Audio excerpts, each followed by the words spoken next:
ഒരു നേന്ത്രപ്പഴവും കുറച്ച് പച്ചരി ഉണ്ടെങ്കിൽ തയ്യാറാക്കാൻ പറ്റിയ നല്ല ടേസ്റ്റി ആയിട്ടുള്ള ഒരു സ്നാക്സ് ആണ് കേട്ടോ ഇത്. 2 കപ്പ് പച്ചരി നന്നായി കഴുകി കുറഞ്ഞതൊരു 4 മണിക്കൂർ വെള്ളത്തിൽ കുതിർത്തതിന് ശേഷം വെള്ളത്തിൽ നിന്നും ഊറ്റി ഒരു മിക്സർ ജാറിലേക്ക് ഇട്ട് കൊടുക്കാം. 3 ടേബിൾ സ്പൂൺ തേങ്ങ ചിരകിയത്, 1/4 ടീസ്പൂൺ നല്ല ജീരകം, 5 ഏലക്കായ ഇതെല്ലാം കൂടി അരിയിലേക്ക് ഇട്ട് കുറച്ച് വെള്ളവും ഒഴിച്ച് നല്ല ഫൈൻ ആയിട്ട് അരച്ചെടുത്തതിന് ശേഷം ഒരു ബൗളിലേക്ക് ഒഴിച്ചു കൊടുക്കാം.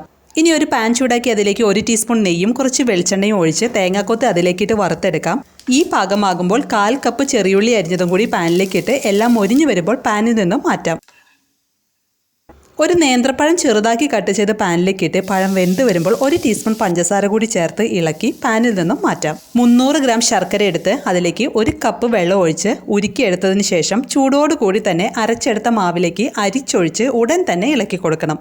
ഇനി വറുത്തെടുത്ത തേങ്ങാക്കൊത്ത്, ഉള്ളി അതുപോലെ വിളയിച്ചെടുത്ത പഴം ഇതിൽ നിന്നെല്ലാം പകുതി എടുത്ത് മാവിലേക്ക് ഇട്ട് കൊടുക്കാം.